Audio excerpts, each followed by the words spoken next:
This is the last panel of the day, but I'll start out by saying good morning because this is also the early bird panel for people presenting from Europe. So there's no sort of coherent theme within the different presentations, but it just fitted the time zones really well. Not really well, you are getting up early. But we'll start with,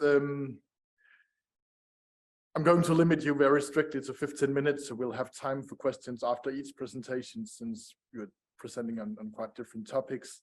And we'll start with Christoph from Vienna, and you can introduce yourself a little bit further. Welcome. Yeah, good afternoon. I'm Christoph Steinhart. I'm Associate Professor at the Department of East Asian Studies at the University of Vienna. And I study social credit system, among other things. I can't share my screen yet, so...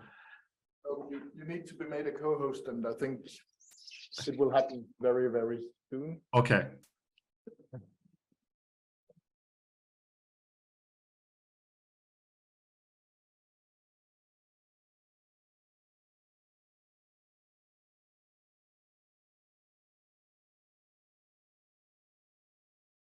Okay.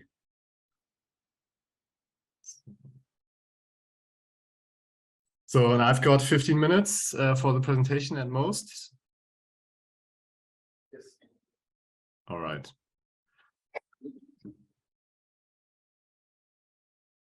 Good. Yeah. I would like to begin with thanking the organizers for putting together such a huge conference. It's a great honor to be part of that, and I'm sure it's been a lot of work, so that's appreciated. In my talk, I'm presenting a paper draft by me and my colleague Christian Göbel, where we argue that the Chinese state is using widespread notions of social anomie, just speaking to the last word just now, social problems, to strengthen state power, and we argue so by analyzing social media posts on the social credit system as they appeared on Weibo. So one of the key insights of the sociology of the state has been that the granularity and the depth of information states obtain from citizens are critical for developing state capacity, state power, and ultimately also for the durability of political regimes. So surveillance, the rationalized control of information for the purpose of influence management or control, as David Lyon has defined it, lies at the heart of modern state power. So governments are inherently interested in expanding surveillance, governments of any regime type. Citizens, arguably, though, are inherently interested in keeping their information private. But citizens are also interested in safety and security that states can provide. So in order to justify surveillance, governments need to persuade citizens that their security is under threat. And surveillance literature has told us how governments use threats such as global terrorism, violent crime, migration, or threats to public health to justify various kinds of new surveillance initiatives. Given that China is really the prototypical, or is regarded as a prototypical authoritarian surveillance state, actually surprisingly little is known about how the Chinese government is selling these kinds of surveillance programs to the public. There's some discussion. Alex Trauth-Goik from this panel also contributed to it, but there's surprisingly little research so far. Arguably, the social credit system is part of the Chinese surveillance architecture. It aims at steering behavior by punishing and rewarding lesser legal and normative infractions. So it does not, so the typical surveillance justifications just do not fit very well for it. It does not aim at violent crime, migration, or terrorism. So the question we are asking is, how do the Chinese authorities seek to convince citizens that their security is in jeopardy? What is the core narrative the state seeks to promote, and which impact does this narrative unfold? To answer it, we downloaded all posts containing social credit from the social media platform Sina Weibo and hand-coded a stratified random sample of posts. So in our book, the social credit system is sort of unique because, well, it integrates information, it generates public reputations, and it amplifies penalties and issues rewards in order to steer behavior and enforce rules laid down by the state, essentially. I'm sure you all have heard a lot about it today, so I don't want to bore you with another set of details. The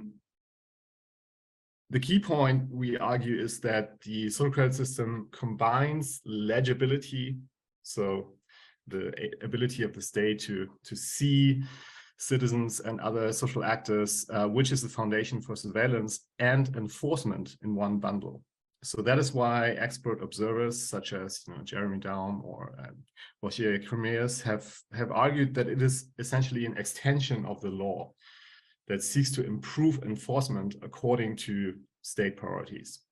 So Michael Mann has told us that, or has argued that infrastructural power is the capacity of the state to penetrate society and implement its decisions. So we think the purpose of the social credit system aims to bolster exactly this dimension of state power.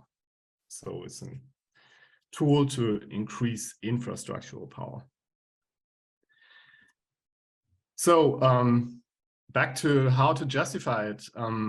Surveillance scholars told us that governments tend to draw on so-called moral panics to justify new surveillance programs. So which moral panic in China could fit the purpose? There's one moral panic going on, punctuated by scandals and animated public discourse over various forms of anti-social behavior, such as fraud, apathy, social apathy, or various norm violations emerged in China over the 1990s, and particularly the 2000s. And we argue that social anomie, going back to Durkheim, a condition of normlessness and social integration that is believed to produce transgressive behavior, is what sort of unifies the argument in all these discussions. Philosopher Tzu Wei, for instance, argued that norms are violated by so many people in everyday walk of life that it is no longer remotely alarmist to speak of the corruption of an entire people. There are various other indications that suggest that these perceptions were very widespread among both elites, but also among the broader public in China. So the problem for the Chinese state here is that such perceived, widespread social anomie puts its political legitimacy under pressure. And it's easy to find statements such as the one cited here from Chinese ambassador to Germany to see that give appearance that the authorities feel under pressure to do something. Okay, so following from this quick ride through the discussion, we formulated 4 expectations of what we will observe. The first one is the social anomie narrative belongs to the most frequent issues in social credit related social media posts. Accounts run by the state and the state-controlled media are particularly inclined to post content belonging to this narrative, and the social anomie narrative will generate the highest amount of attention on Weibo. And then there's one more expectation that's kind of falling from the sky here. We need to just root that better in the surveillance literature, but there's 2 potential counter narratives that could undermine efforts to justify the social credit system. That is concerns about threats to citizens' rights to privacy and concerns about the social credit system being a tool of government control and repression. So it remains to be seen if these narratives play a role in the social media discussions, if it gets attention and whether it's being censored. Quick look at what we did with how we got our data. So we searched automatically on Sina Weibo for posts containing these terms. We did not do it in real time, only a small portion of the post towards the end. We are expanding that a bit now, but so far do not treat it as real-time downloaded data. Yeah, then we develop a coding scheme iteratively, train coders on coding it. These are our intercoder reliability statistics. And quick word on the variables we use. User attention is our dependent variable here to measure, and we measure it by the number of user comments under the posts. We think that's the most intense form of engagement. Among the other variables important are the issues. So the issues that in the post define are described as defining the social credit system, or the other issues that are associated with it. If there are any in posts, there are also posts where no such issue is apparent. Belonging to the social anomie theme here are four. One is what we call amplifier. So posts that mention how components of the social credit system or also of commercial systems serve as amplifiers of laws and regulations. What we call civilizer, posts that mention the social credit system as a solution for behaviors that are portrayed as violating social norms of civility. Fraud, so fraud-related posts, and trust are posts related to mentioning the issue of social trust. But we also measure other variables, which I'm not going to go through here. So here's what we find. In terms of the raw issue frequency, only from posts posted by state-affiliated accounts, so state government courts and state media accounts, the social anomie theme is the most frequent one taken together. So you see that in the black bars. 40% of posts contain at least one of these themes. We do not code issues exclusively, so one post can contain more than one issue. These potential counter discourses here in white are not unsurprisingly marginalized. If we look at all posts, not only from state-affiliated accounts, the picture is similar. Social anomie is also relatively big. These counter discourses are small. Then who posted that? State accounts are on average post 58% of all posts. They are more inclined to post on these social anomie related themes. They also post on the social credit system as a tool of state supervision.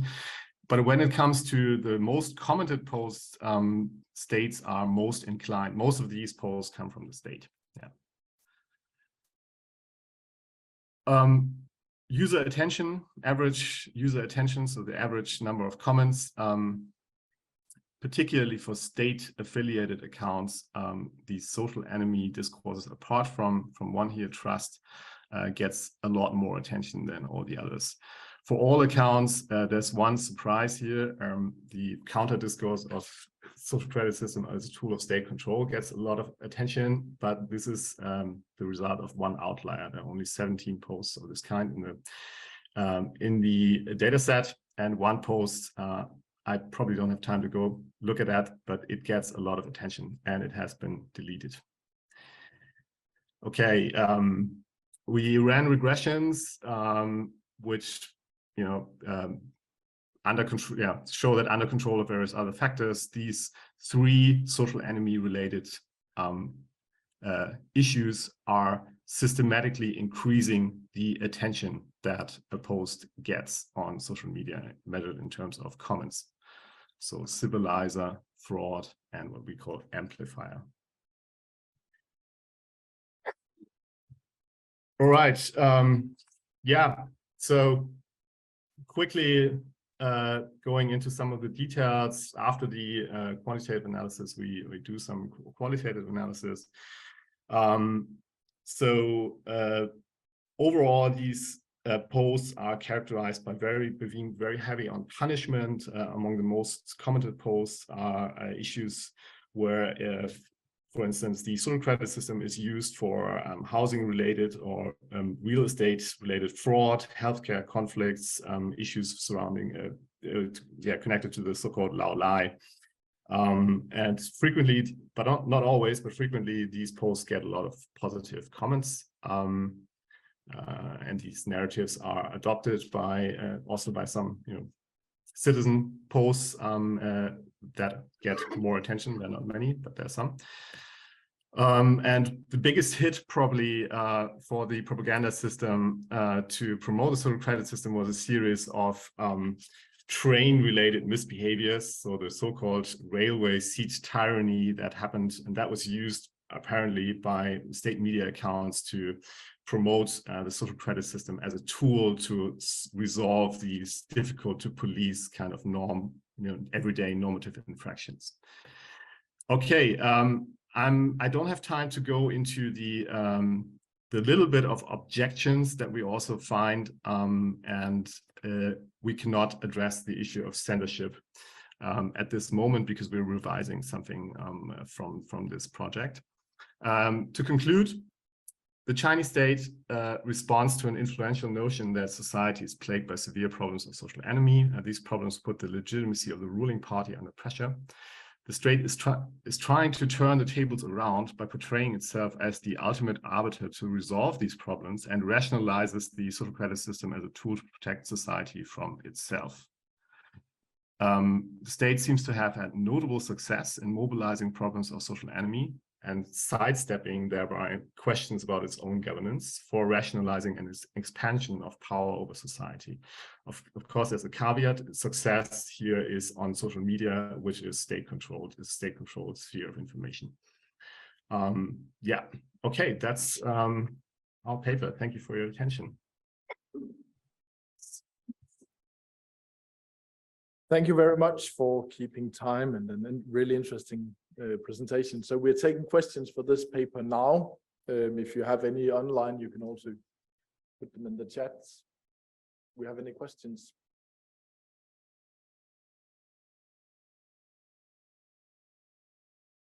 Okay, we'll proceed to the next presentation then.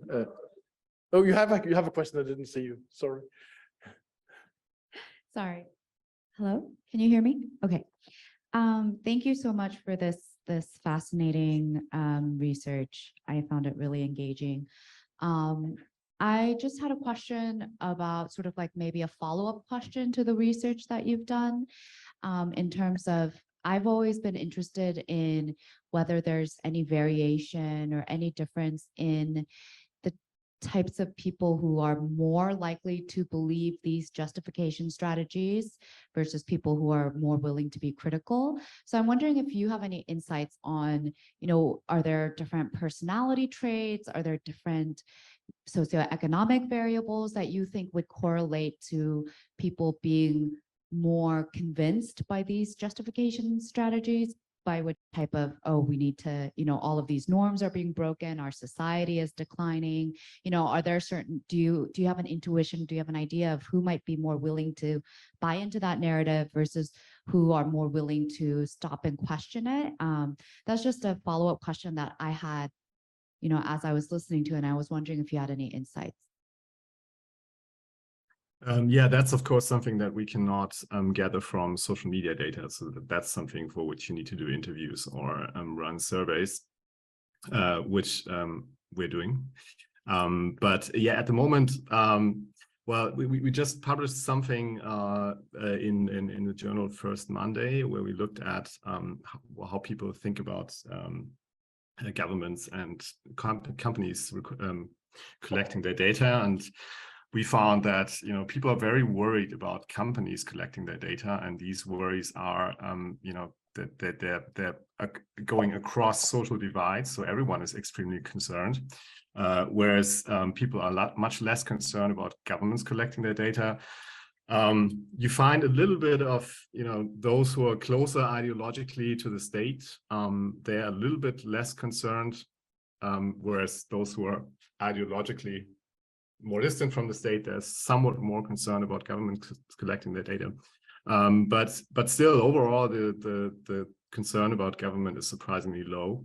And this also plays into this, well, probably the notion that the Chinese state is pretty successful in presenting itself as kind of the guardian, in this case, as the guardian of personal information against, you know, the evil market.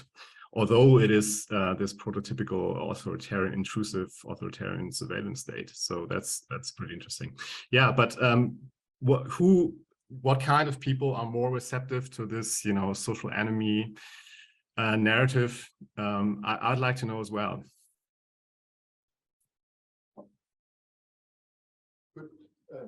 Yeah, just very quick, 2 follow-up points. And I really enjoyed this study. I think there are 2 things here. First is, you know, the social anomie being used as a justification for, you know, more state intervention control, you know, and it's actually not Chinese, okay, uniquely. We see this throughout urban, you know, developments from Durkheim's time, right? And also not specific to this age of automatic decision making, right? It's actually from internet cafe control. So there's a global aspect when cultural conservatism are being mobilized by governments to say we need more control, we need more surveillance. Okay, and so I think the story has a global aspect. Which does not deny the second aspect is the specifically Chinese, right? One thing I also want to follow up on the who question, not for the recipient points, you know, which was just asked about. I want to ask about the post, because you said some of them are government or you're affiliated, some of them are not. But how can we tell? Okay, the so-called not affiliated, you know, they are actually financed, or they are like communist youth league, right? Okay, and so they are maybe not formally affiliated with the government, but they are informally the little pinks. All right, so I think there's another aspect to this, which ties us to another classic study. I would call it classic, okay, which is Diana Stockman's work on commercial press. Okay, even though that was for about legacy media, but her argument is for those people who read People's Daily every day, you know, you don't need to persuade them anymore because they are following the party line closely. It is the commercial press, okay, like 都市快报 we just heard, okay, who pretend to be critical of the government, okay, or some of the little pigs who pretend to be, okay, they shift the public opinion result of those who are critical of People's Daily. So I think there's a chance for your follow-up study if you can take both the recipient and also the source of who are actually behind those accounts and what their actual relation. I think there could be a very interesting conversation with Stockman's earlier book. Yeah, thanks. Okay, shall I respond? You can give a very brief response if you want to, but yeah, I mean, just thank you for the comments. You're right. I mean, we cannot observe who's behind certain accounts, so that's also one reason why we focus on particularly state-affiliated accounts, because these are definitely run by the government. Some of these who look private may also be there may also be some government background behind it. We cannot resolve that. Overall, I feel the attention to social credit on social Weibo is not that high. You know, it has never been like a big, viral topic on social media. So the discourse is dominated by state affiliated accounts.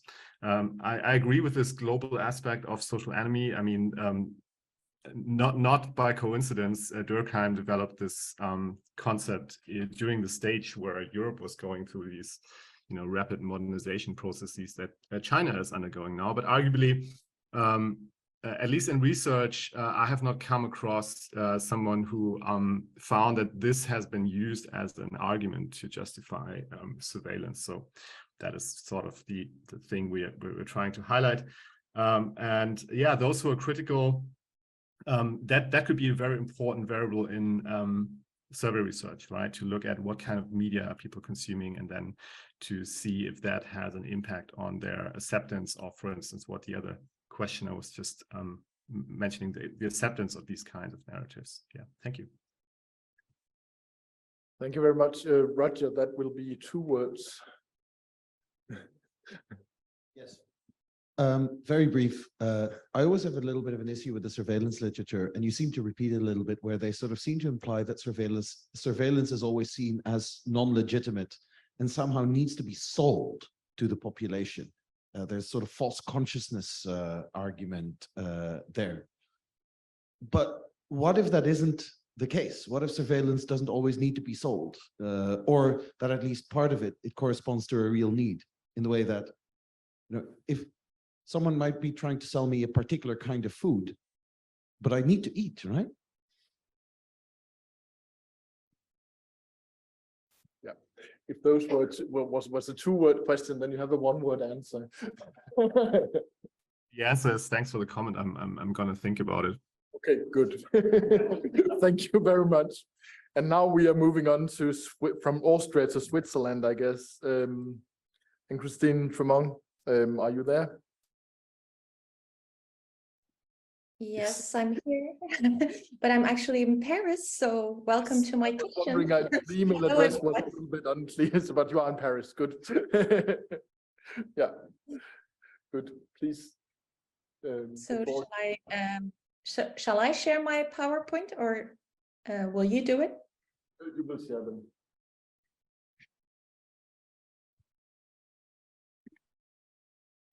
Yes, you should share them. Okay.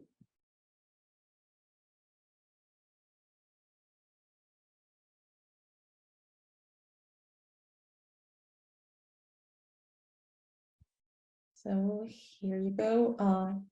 Have to do it this way, otherwise I won't have access to my paper. I will just do it this way. Can you see it? Yes. All right. Thank you very much for organizing this conference, and good afternoon, everybody. So the title of my paper is Scientific Fairness, Justifications and Critiques of Points-Based Systems, Trial Policies in Shenzhen. During recent anti-zero COVID online and street demonstrations, Chinese citizens argued that the government policy had no scientific basis, that it was 不科学. Point systems' claims to scientificalness are also under netizens' fire. Point-based systems have become generalized in China's larger cities as a way of recruiting urban citizens and granting them hukou, among others. But here I focus mainly on hukou access point-based systems. But they also are also used to extend a range of public services that were until the early and mid 2010s accessible only to hukou holders, and mainly public schools.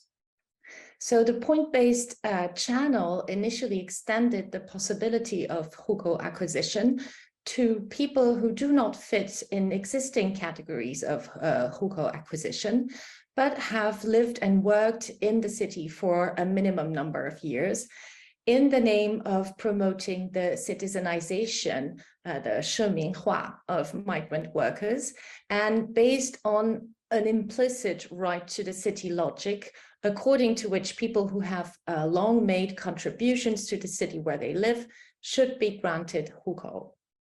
Point systems are a flexible tool for keeping control over the population size while optimizing the population's quality by selecting certain categories of people for admission to urban citizenship. But they also ensure that an increase in the registered population will not result in greater pressure on the local budget. Because they are a tool for adjusting the population to the economy, the policies constantly change and are labeled trial or experimental. Moreover, different categories are reordered and new channels created, generating a constantly evolving and usually complex system. Although point-based systems are most often presented as a method for reaching wider population management goals and planned economic objectives, they also receive justification based on their inherent functioning and mode of implementation. The municipal authorities of Shenzhen, which is the focus of this the article I wrote, justify the point systems by emphasizing the good governance principles they allow putting in practice. The concept scientific fairness, which was coined under Hu Jintao and was used in a Shenzhen draft policy paper in 2021, encapsulates the way point systems stand for these good governance goals and principles. This article retraces 12 years of experimentation with point systems in Shenzhen and analyze governmental discourse on points policies and people's reactions to them, showing how their legitimization, both in policy announcements and responses to critiques, rests on the invocation of their scientific and reasonable character. The paper is based on a comparative qualitative study of online policy documents and netizens' postings on governmental and commercial forums, online forums in 7 Chinese cities: Shenzhen, Guangzhou, Foshan, Shanghai, Hangzhou, Beijing. And yes, that's it. But the focus is here on Shenzhen. So I will only briefly summarize my my paper, which is quite long, and I will switch to the second slide, showing briefly the content of the first section, which offers an outline of how household registration policies have evolved over the past 2 decades in Shenzhen, along with the city's policy of economic upgrading. From the beginning, points-based hukou channels were seen as a tool for reaching the goal of scientific development. The scientific outlook on development, as you probably all know, means China has to change the course of its development path from fast growth, over-reliant on a cheap labor force and the overuse of natural resources, to a more qualitative development based on well-educated workers and environmental preservation, to put it very briefly. And Shenzhen, I should perhaps note that Shenzhen is the Chinese city that has the largest share, over 70%, compared with an average 45% in Chinese cities of non-hukou holding migrant population, due to its development as a special economic zone. So since the early 2000s, Shenzhen has sought to upgrade its economy, and therefore the scientific outlook on development concept has direct import for Shenzhen's urban population management policies. The 2005 opinions, a very important policy document, stated that the city's demographic evolution in both size and composition must allow for economic upgrading, and the threshold for household registration must be scientifically determined. Shenzhen, along with several cities in the Pearl River Delta, launched its first trial points household policy in 2010, And the points-based channel was tailored for a category of people that were not including in the existing select categories who had, that is people who had long-term stable residence in Shenzhen, but no hope of accessing hukou because of their lack of cultural and economic capital. Still, the point systems allowed the municipal authorities to select permit holders under a certain age, having at least a high school education and enjoying a stable work contract, measured mainly by the number of years of contributions to social insurance. So the point-based channel is selective.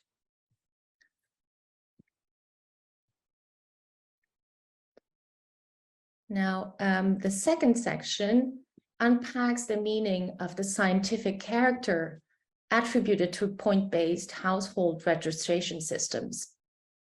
If population management must enable to achieve the objective of scientific development, it is also the management itself which must be scientific. Policy documents all start with a definition of point-based household registration that characterize point-based systems as scientific, 科学, and reasonable, 合理.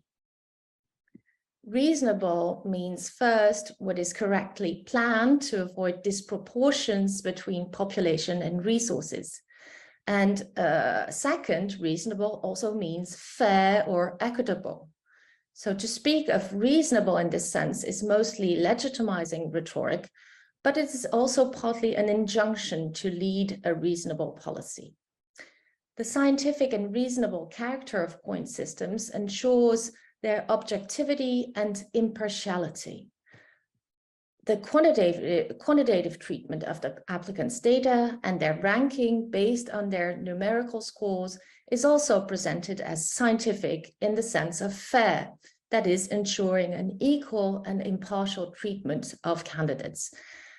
This is also how the extension of point-based assessment to different categories of applicants who had heretofore been allowed to apply for hukou through direct approval procedures is justified. So point-based assessments are being extended, have over time been extended to a diversity of categories of hukou applicants. In addition to their justification as fair, that is unprejudiced and impartial selection systems, the Shenzhen municipal authorities put forward several governance principles that guide their implementation of point systems, namely publicity, transparency, and accountability, but I won't go into any details here. Okay, and the third section, yeah, should be in time. The third section, critiques, shows how explicit and implicit critiques of point systems all have to do with a lack of information and uncertainty about the workings that are at odds with the government's claim for open and reasonable population governance. First, the lack of clear information regarding annual quotas is a source of uncertainty. The existence of a quota was only alluded to in early policy texts, and the term quota itself was not used. Even if the existence of a quota was explicitly acknowledged for the first time in 2017, there was very little information available on how many points applicants should in actual fact score in order to have a chance of being accepted for Shenzhen hukou. Because although the eligibility threshold is set at 100 points, the hukou change observation blog, which issued a guide explaining the policy by taking members of the Peppa Pig family as illustrations for different cases and situations, revealed that the score for the 10,000th person in 2017 was 307 points, which is equivalent to about 15 years of rent and social security. Second, the shutting down of the point-based channel in Shenzhen in 2020 has further fueled uncertainty as well as anger caused by the absence of information. The Human Resources Security Bureau of Shenzhen City announced the shutdown on January 23, the date when the lockdown started in Wuhan. And although many people assumed that the suspension of the points entry system was due to COVID, actually this is not the case. People had to wait until June 2021 to get information about the direction of the new policy. Many criticisms were voiced on the Shenzhen message boards for leaders. As time went by, they increasingly demanded that clear reasons be given, criticizing the opacity and the secrecy. They based their critiques on the very principles that point systems are supposed to abide by, the principles of scientific fairness and transparency. They pointed out the contradiction between the intended outcomes of the policy, granting hukou to those who lead stable lives in Shenzhen, and its abrupt suspension. And they also made ironic remarks about inconsistency, emphasizing the discrepancy between city slogans such as Shenzhen Speed, urging the city government to respond speedily. They received a standardized response explaining that the system is currently under revision or reasserting some of the policy's principles. And third, some critiques and suggestions for improvement reveal a discrepancy between people's expectations and government's response. In the summer 2021, the Shenzhen authorities first issued several draft measures for which they solicited opinions from the public. One potentially subversive demand was that people meeting the basic threshold be granted hukou without being ranked. This was rejected based on the new principle of selection of the best. In short, the policy principles form the irrevocable framework presented as rational, within which adjustments can be made. Do I have 1 minute to conclude? Yes, 1 minute. Okay. Conclusion. Scientific fairness has not become a master concept in CCP thought and will not be, probably, considering the way Xi Jinping's actions and thought have overshadowed Hu Jintao's concepts, although scientific development remains. The principle of scientific and reasonable allocation of resources through point systems has shaped population management policies over the past dozen years and is likely, considering the extensive information infrastructure it goes along with, to continue shaping population policies. Despite the criteria's clarity and quantitative evaluations, objectivity, complexity, and uncertainty are built within the very working of the system. Scientific governance functions in a self-referential logic whereby the government labels its policies scientific and reasonable because it is a method and because this method is quantified and automated. This thoroughly depoliticized circularity precludes critique of such governance practices, workings, and rationale. Framing point systems in terms of scientific fairness allows foreclosing any substantial critique, in spite of governmental attempts at transparency and even public consultation. Point systems proclaim scientificalness and fairness lends them to critiques from the public, but also forecloses these critiques on these very grounds. Thank you.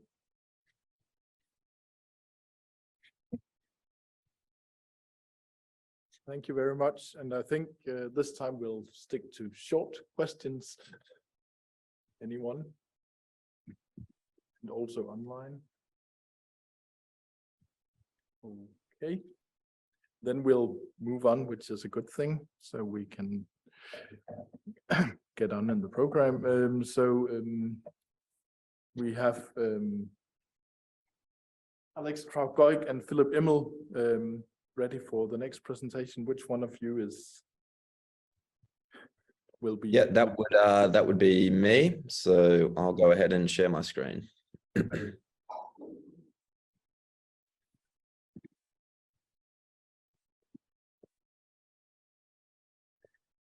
Okay, good afternoon to everyone there in Melbourne. I've found myself recently yearning for some Australian sun, so I hope that for those of you visiting Melbourne, you can get to the beach and enjoy some of that sunny weather.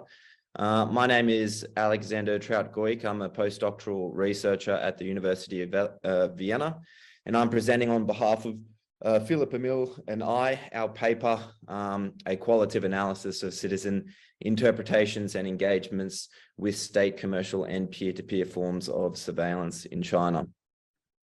So, firstly, why the focus on surveillance? Automated decision-making systems are predicated on abstracting and extracting masses of data about social life, and this feat is continuously facilitated through surveillance. So although these kinds of automated decision-making systems might be the recent outcome of trends of digitalization and exponential increases in computer processing speeds and storage capacities, the fundamental premise is surveillance. And so even though these kinds of systems attract questions of who has the authority to make decisions that impact social and economic life, they also are fundamentally connected to questions about who has the authority to monitor who, when, and under and for what purposes. And so in this respect, recent studies have uncovered high levels of public support for the use of state surveillance in China in contrast to other countries. And this has also been matched by lower support and distrust of commercial surveillance. Now, most research in this space has been survey-based, and fine-grained qualitative studies may therefore help to articulate the exact dimensions to commercial state surveillance that contribute to citizen support or anxiety. In addition, previous research in this space has commenced from an institutional bias. In other words, the target of analysis has been public attitudes towards either state or commercial surveillance. Meanwhile, costs of surveillance technologies are progressively reduced.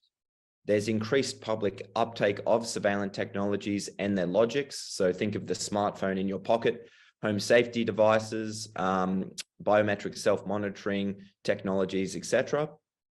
And there's an accompanying societal desensitization to practices of watching and being watched. In other words, we are participants in what David Lyon has dubbed a culture of surveillance. So if we take this popularized definition of surveillance by David Lyon, any collection and processing of personal data, whether identifiable or not, for the purposes of influencing or managing those data who have been garnered, it becomes apparent that yes, state surveillance ought to be subject to analysis, commercial surveillance as well. But the often unacknowledged third pillar in this discussion is peer-to-peer surveillance, or what's sometimes referred to as lateral surveillance, advanced by scholars such as Mark Andrejevic and James Cassio, which is referring to the surveillance which is conducted between and among individuals on a micro and a meso level. And so qualitative studies that compare public attitudes towards these three surveillance forms might give us further clues about the nature of support for state versus anxiety about commercial surveillance in China. And hence our present study. This study emerged from a series of video interviews I conducted with individuals from 20 different cities in China. And out of this research, we have two research questions that have emerged. And for the sake of the shortness of this presentation and to hopefully encourage a bit of enthusiasm to read more into the findings of our paper, I'll be focusing on research question 2 in this presentation, the nature of support or anxiety towards state, commercial, and peer-to-peer forms of surveillance, and specifically the relationship between state and peer-to-peer surveillance in China. So again, when we're talking about peer-to-peer surveillance, we're talking not the top-down monitoring of employees by employers, citizens by the state, but rather the peer-to-peer surveillance of spouses, friends, and relatives. A notorious form of peer-to-peer surveillance in China is the human flesh search which is a literal translation of the Chinese phrase "ren rou sol suo." So I think that there should probably be a more nuanced translation of this. We're not talking about some kind of trade of human body parts, but rather a form of mass collaborative investigation conducted by internet users, commonly with the purpose of exposing the personal information of a target who has committed some misbehaviors or damaged the public interest. Peer-to-peer surveillance has been noted to enable civil activism and empower acts of good intentions, but it can also encourage mob activism.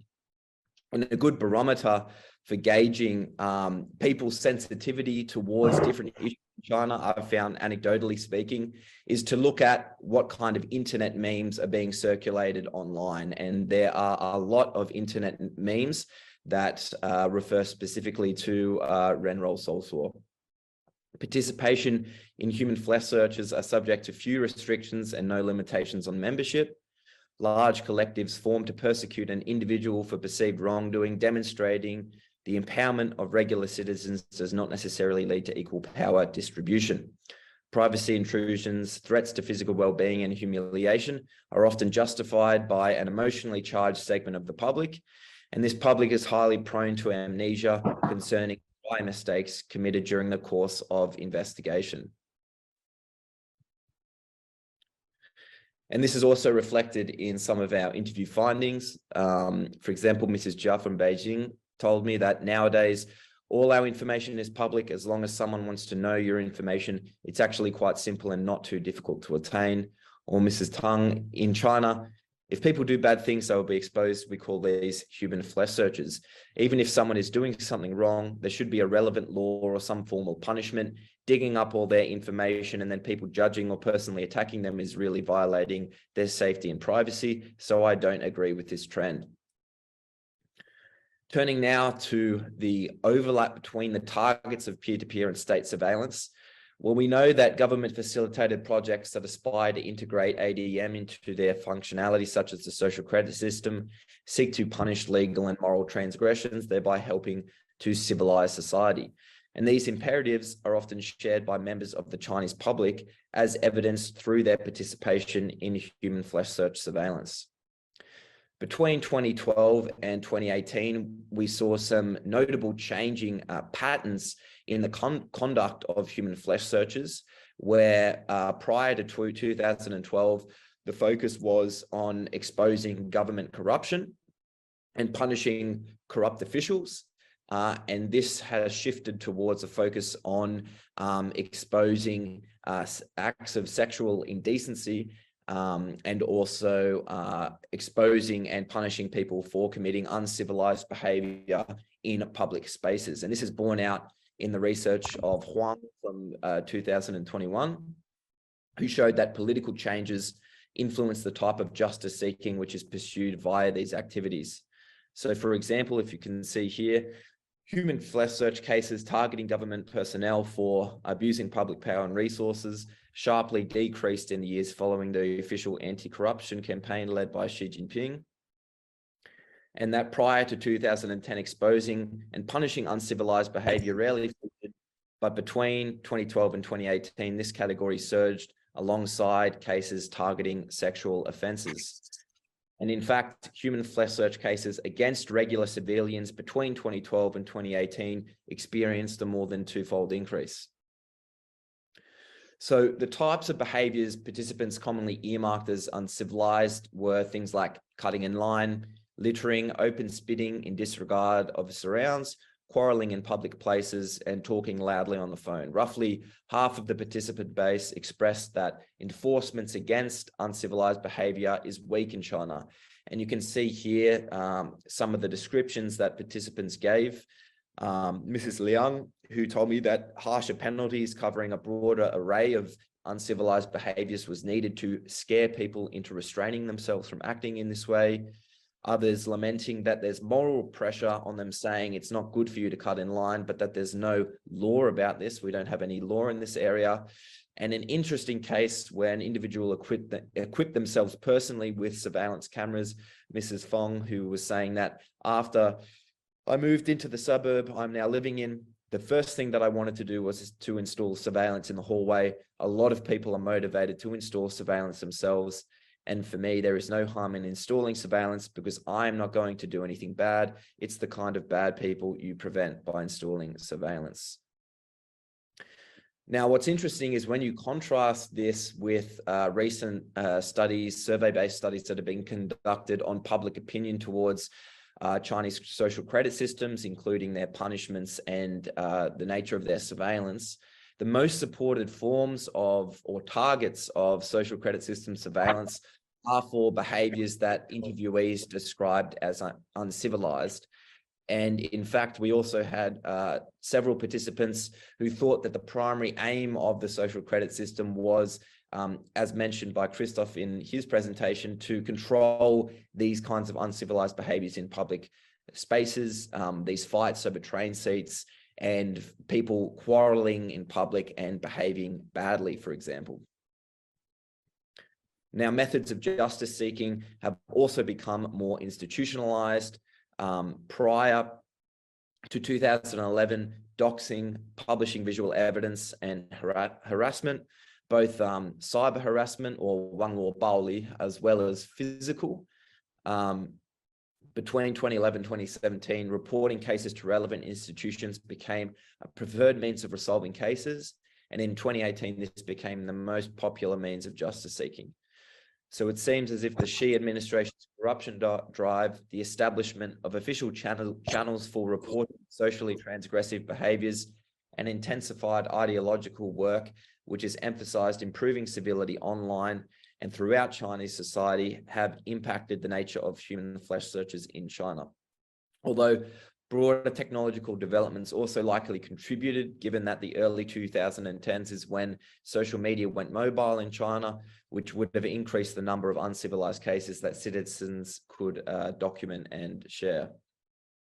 So some brief take-home messages on this aspect of our paper.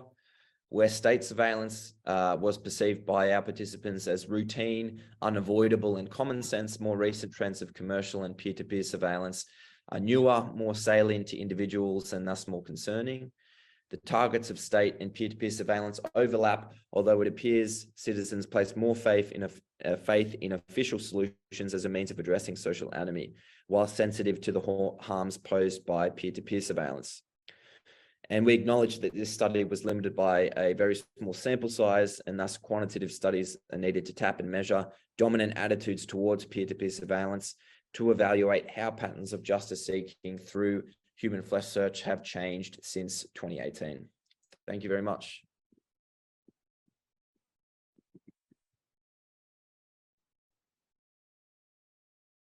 Thank you very much for this presentation. Do we have questions?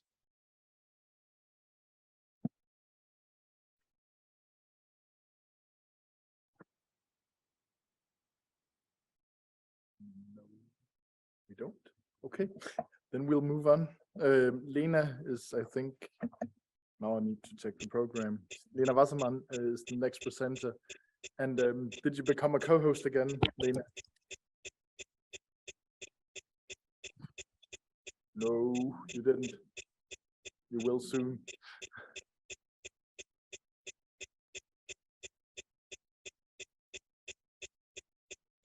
No, that's of course. Now I hope we can we hear Lena now? No, we still can't.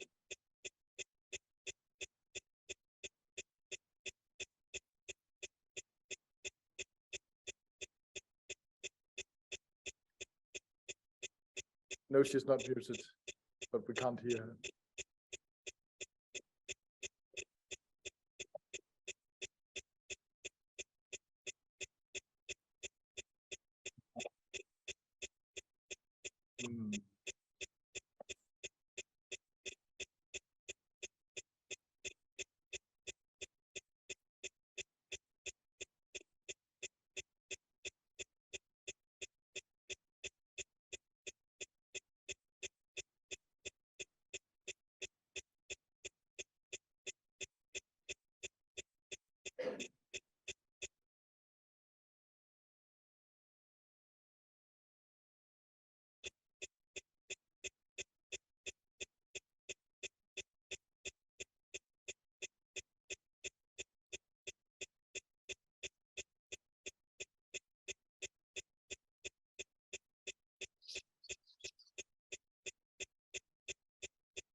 Yeah, I think Lena can hear us. We can't hear.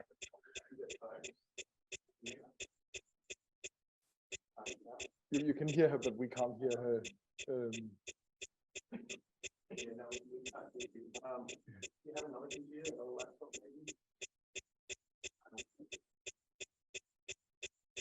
We'll write to her maybe. You told her already, Winston. Okay. Then let's take a 5 minutes break and see if we can get it fixed.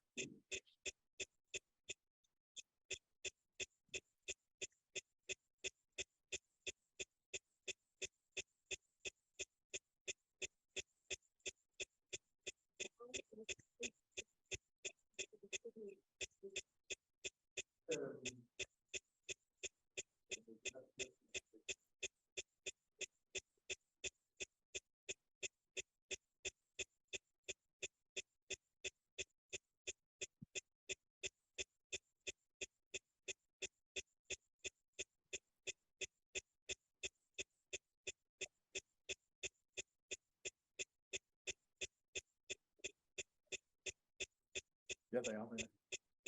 So if you have a question, yeah, one. Yes, if you want to. We don't know. Now we'll see what happens if she's.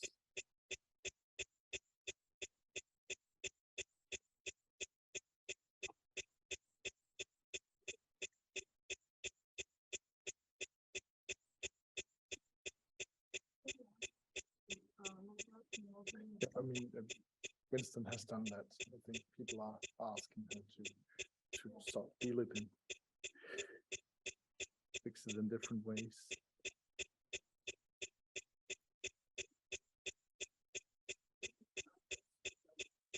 Yes, try and ask it. So to whom?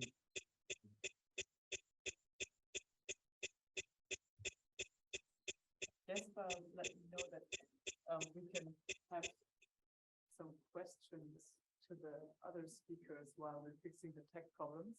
Hope you can hear me online. I have a question to Anne-Christine Trémon. If she's here.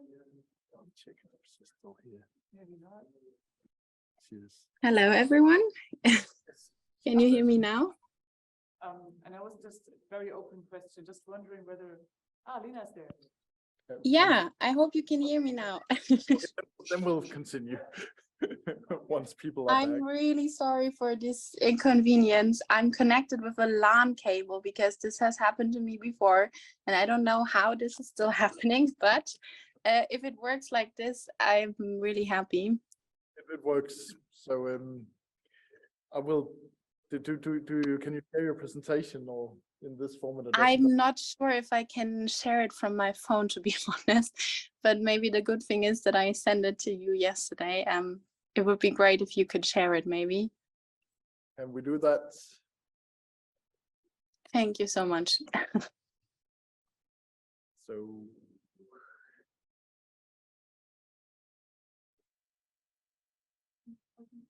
Good. Now it's shared. So now you just have to.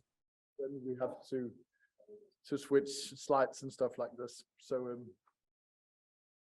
Okay, but I can share it from I can switch slides from my phone. Do you mean, or would you do that? If you can switch slides from your phone, that's fine. I'm not sure. I don't think I can because I'm not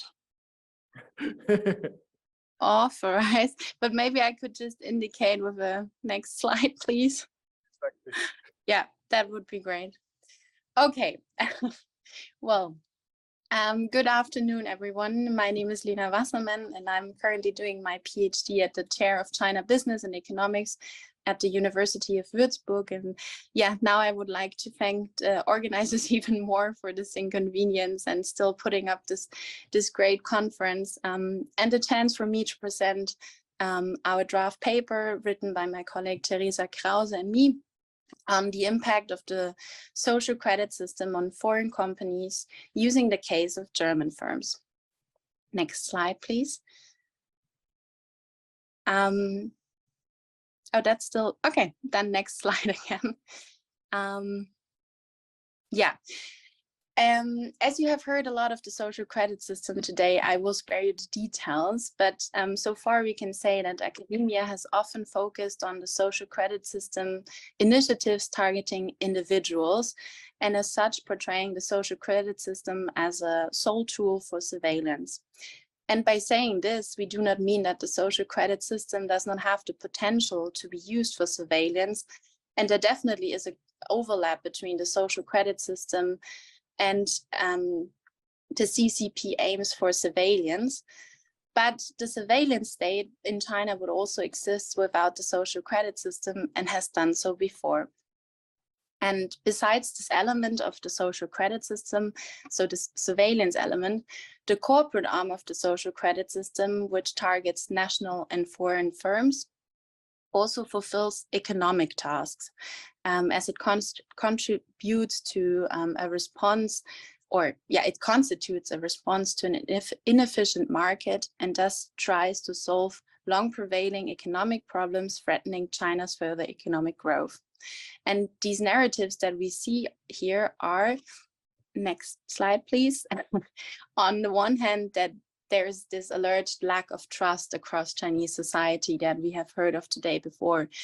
And according to this narrative or this discourse, the source for this alleged trust crisis was the fast economic and societal development during the reform and opening period, which led to an increasingly anonymous and also distrustful society. And on the other hand, we see that despite ongoing efforts to streamline the Chinese party state and this focus on anti-corruption campaigns on the Xi Jinping, China faces high corruption levels, which results in an inefficient legal and regulatory enforcement. Even though these might be narratives, they do pose real-life difficulties, which contribute to high levels of uncertainty on the Chinese market. And this ambiguous environment then in turn increases transaction costs for firms operating in China. Transaction costs are defined as the costs for operating on the market under assumptions that I will just preside on the next slide. Can't you click again? Yeah. And the higher these transaction costs are, the lower is the possibility that an intended transaction is actually carried out on the market. Or if it is carried out, then we see for this graph on the right-hand side that the lower the revenue, the higher transaction costs, the lower the revenue for a firm. And consequently, lower transaction costs can increase economic growth and overall welfare. And now I think you have to click twice because the graph is just moving. Yeah, okay.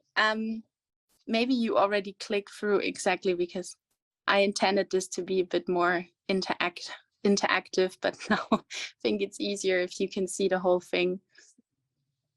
Yeah, so in contrast to neoclassical economic beliefs, new institutional economics regards the combination of individuals' bounded rationality, their opportunistic behavior, and overall uncertainties on the market as the cause for difficulties in transactions. And under these modifications of human behavior, market participants cannot solve problems that arise from externalities themselves any longer because they have incomplete and asymmetric information that can either persist in the form of adverse selection or moral hazard. So these assumptions stress basically the distinguishing feature of new institutional economics, and that is that inefficient markets lead to transaction costs. Transaction costs are quite hard to measure, but one can generally distinguish between internal and external transaction costs. Internal transaction costs occur within a firm when aligning, for example, firm internal relationships, for example, enforcing regulations or information between the communication management or external transaction costs, on the other hand, occur with any other third party, so between firms. And this can be, for example, when you enforce contracts with suppliers or inquiring information on quality and prices of goods. The level of transaction costs can be either negatively or positively impacted by the conditions of transactions, which are defined by the condition of asset specificity, the degree of uncertainty under which a transaction is carried out, and the frequency in which the transaction is carried out. Furthermore, transaction costs are impacted by institutions. And even though institutions are normally set up with the goal to reduce transaction costs, because they offer stability and predictability for transactions, they can also increase transaction costs if they don't work well. Here we can say, or we can distinguish between formal institutions, which refer to constitutions, laws, contracts or regulations, and informal institutions, which consist of norms of conduct, beliefs, and habits of thought and behavior. And next slide, please. If we adopt this behavior, this perspective that I just presented now, we regard the social credit system as a set of formal and informal institutions which were built to counteract the imperfections of the Chinese market by lowering external and internal transaction costs. And here the social credit system has 3 embedded mechanisms which are designed to reach this goal. The first one is the transparency mechanism, which basically increases transparency and trust by providing easy to access, cheap and accurate information through the many social credit system related platforms like Credit China, Chi-Cha-Cha, or the National Enterprise Credit Information Publicity System. The second mechanism is the reward mechanism, which records morally praiseworthy behavior on firms on so-called red lists, and these red lists entail rewards. As such, this mechanism creates incentives for firms to act according to the rules to reap these benefits. And the third mechanism is the sanctioning mechanism, which works opposed to the reward mechanism, as it reports or records morally blameworthy behavior on red lists, which then entail punishments for firms. And as such, it incentivizes firms even more to act according to the rules in order to avoid negative consequences. Next slide, please. And here you could also click a couple of times. Yeah, thank you. Very quickly to our methodology. In detail, we evaluate how the embedded transparency, reward and sanctioning mechanisms of the social credit system affect businesses' internal and external transaction costs through a quantitative case study on German firms. Here, the paper builds on results from Theresa's qualitative case study, which investigated corporate compliance of firms in China and the social credit system's impact in this context. And she did so through qualitative interviews with business representatives from all types of companies, so really international, multinational enterprises, Chinese state-owned, but also privately owned enterprises, through a large variety of industrial sectors and of different sizes. We then went on to view her finding through the lens of new institutional economics and transaction cost economics, and tested the results for the case of German firms. So for that purpose, we put together a unique quantitative data set that was compiled consisting of first data from questionnaires distributed as part of the annual business confidence survey in 2020 and 2021, conducted by the German Chamber of Commerce in China. And second, we designed a web scraper that would crawl data from Credit China, which entailed 4,606 German firms and equally as many randomly compiled Chinese firms as a testing variable. Now, next slide, please. And again, sorry. Now to the findings of this study.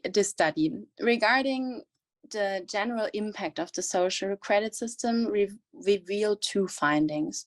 One, firms' knowledge about the system and its potential impact on their business operations is only slowly increasing, but still remains insufficient. In 2020, half of the German firms were still actively looking for information on the social credit system. That's the 30%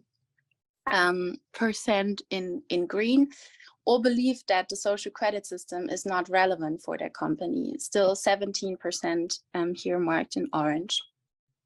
The second observation was that German firms seem to have a rather high compliance level for their operations in China, and are therefore impacted less by the negative implications of the social credit system.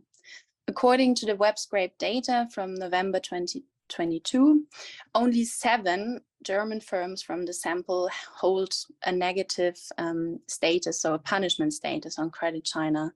In contrast, it was 711 Chinese firms from the sample. Next slide, please. Thank you. The transparency mechanism, or with regard to the transparency mechanism, we can say that it can decrease transaction costs because the social credit system provides additional information used for example, third-party management, so external transaction costs, and internal processes. So internal transaction costs more cheaply and conveniently. And here we see that 70% of the German firms who responded to this business confidence survey use these platforms actively, for example, to obtain information on potential and already existing business partners. But we also have to see that in the short term, the transparency mechanism might increase transaction costs, raise transaction costs, because firms need to employ, for example, staff or install systems to monitor the displayed data and possibly adjust them. In 2020, 40% of German firms had already installed such systems. But here we also have to see that in the long term, these investments pay off and might reduce transaction costs because these systems and personnel work in their favor. So on the next slide, I will share with you the insights that we gained with regard to the reward mechanism, which can decrease transaction costs for all firms who adhere to the rules and regulations, because they can make use of the advantages offered, for example, for their third-party management, but also for internal processes. So, for example, they have less on-site spot checks or less time-consuming administrative processes for licenses. So far, German firms do not regard red lists as important and related rewards as that profitable. Thus, they do not actively strive to be red listed. And here, one interviewee from a German company whose firm was red listed because it had a very good tax record, stated that the firm does receive these kind of certificates from the tax authorities every year, even prior to the social credit system. So we can still see that as of November 2022, 45% of the German firms already hold a reward status as it is without actively striving for it. Next slide, please. The sanctioning mechanism of the social credit system seems to affect very few German firms, as in the business confidence survey, only 7% reported that they have a negative entry in the past, and 0.16% currently hold a punishment status according to the web scrape data. But if firms are affected, we see that punishments impact their third-party management and their internal processes equally. Overall, consequences for a punishment status seem to be very ambiguous. From the 32 firms who reported, so these are the 7%, who reported that they did have a negative entry in the past, 50% reported that they did not have any impact on their business and they just went on as usual. But the other 50% faced high consequences. For example, additional negative entries from other government agencies or business partners who terminated the business relationship, or even individual members of the management level being blacklisted. Next and last slide. Oh no, can we skip that? Thank you.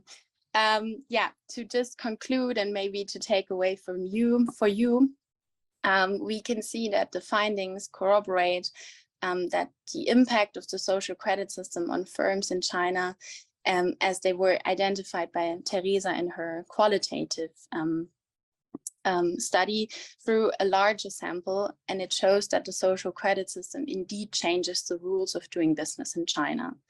Second, even though the social credit system was obviously set up to reduce firms' transaction costs, our findings indicate that its effect is more complex, and the social credit system not only reduces transaction costs. Third, international firms are not only passively affected by the social credit system. Instead, they seem to actively react to it through adaptations of internal procedures. And in case these adaptive practices that they apply in China to cope with the social credit system turn out to be effective, they might also spread to other countries. Yeah, for further questions, please contact us or read the paper. Thank you very much.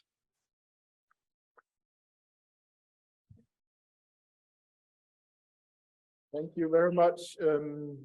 I have special permission from Heiting to go a little bit over time, so we have time for some questions, both for this paper, and there were also some questions that you had missed out for the previous papers, I understand. So, Roger? Oh. As if my voice wasn't loud enough yet. Hi. I kind of to see, or at least this point, you qualify in your paper, the transaction costing is sort of interesting. You say it raises transaction costs because essentially people need to hire compliance officers and stuff like that. To what extent is that a cost or an investment where you put up some money in the short term in order to decrease costs in the long term because the alternative is worse? So to what extent is it a cost as opposed to an investment? In other words, what's the short-term, long-term perspective differential here?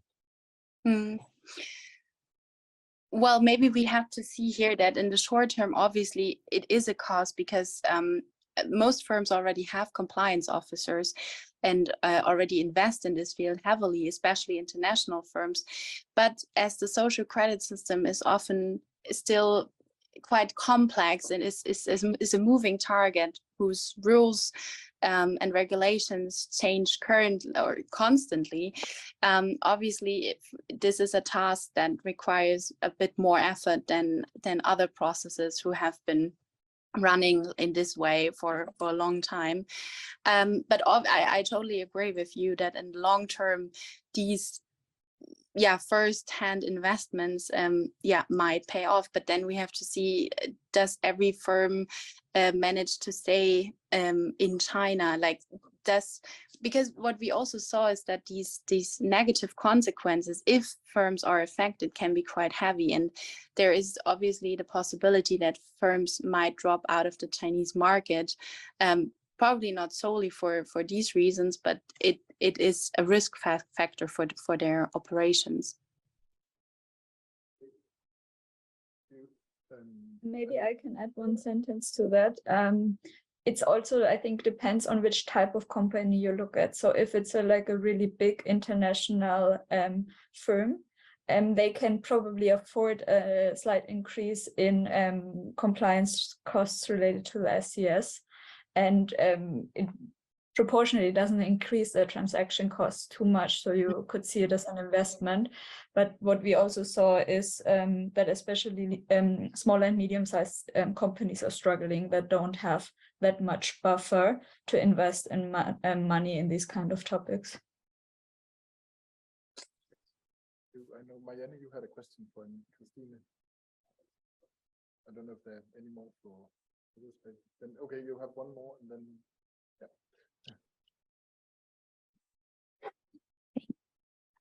Hi. Thank you so much for the presentation.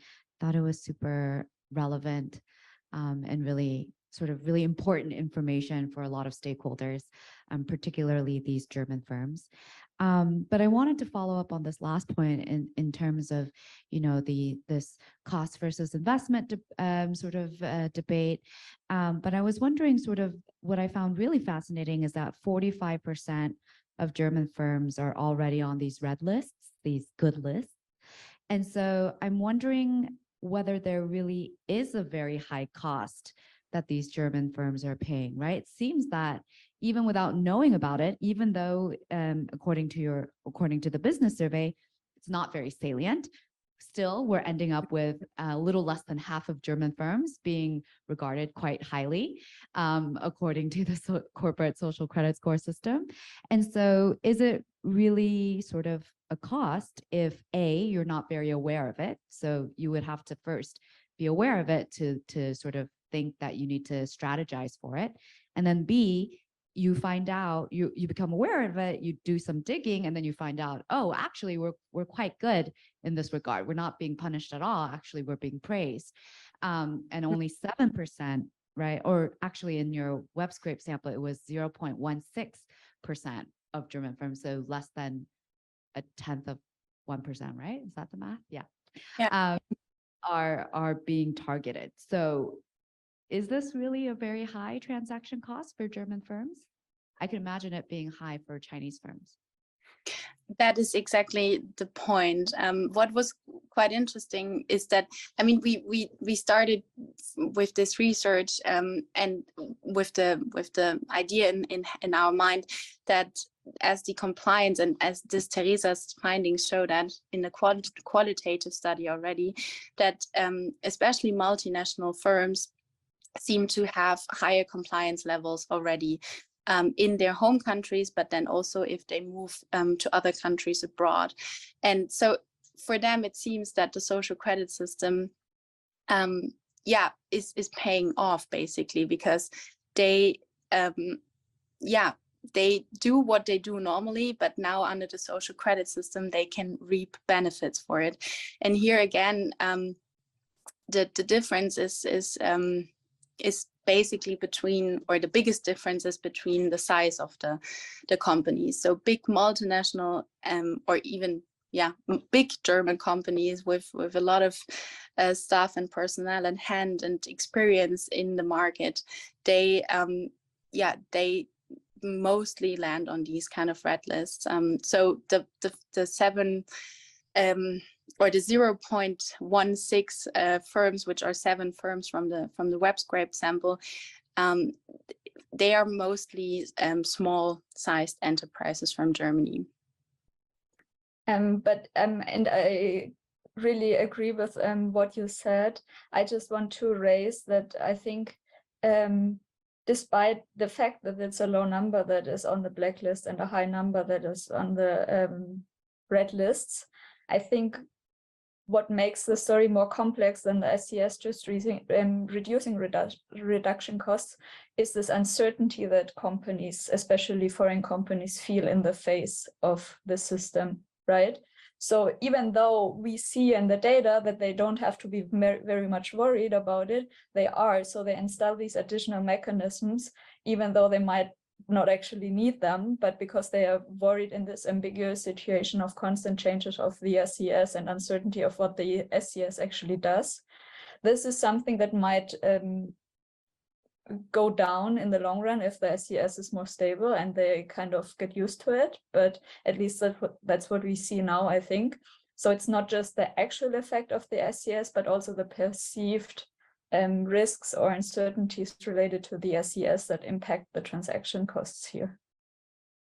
Okay, thank you very much. I think we have 2 questions left. We have one from Christoph. Yeah, I just listening to that a very interesting paper.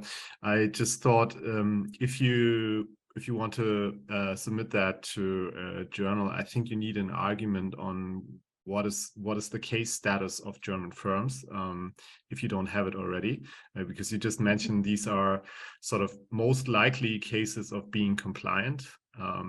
So yeah, so the most shoddy German firms obviously never make it to the Chinese market.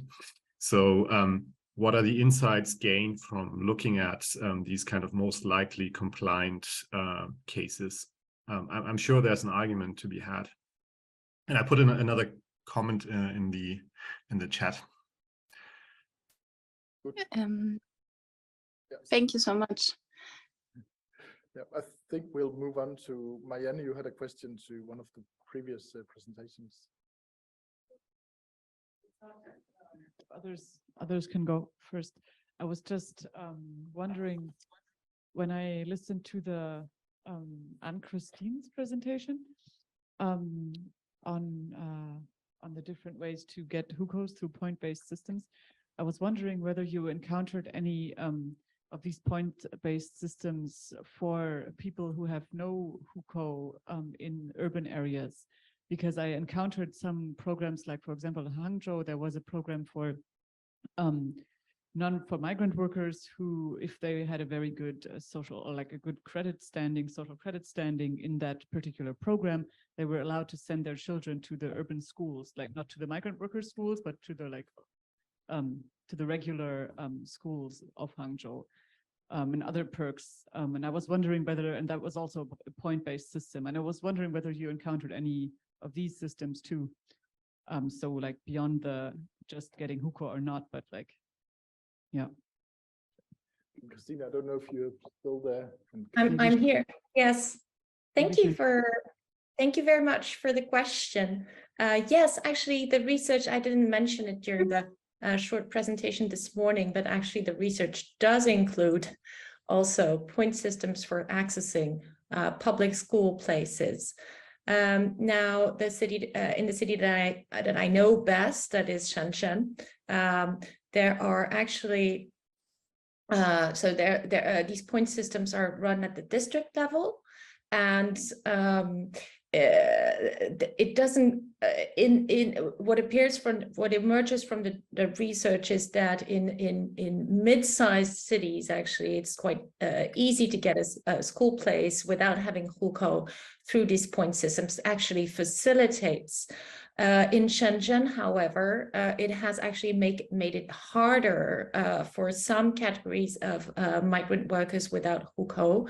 That is those who haven't, for instance, contributed to Social Security for enough years.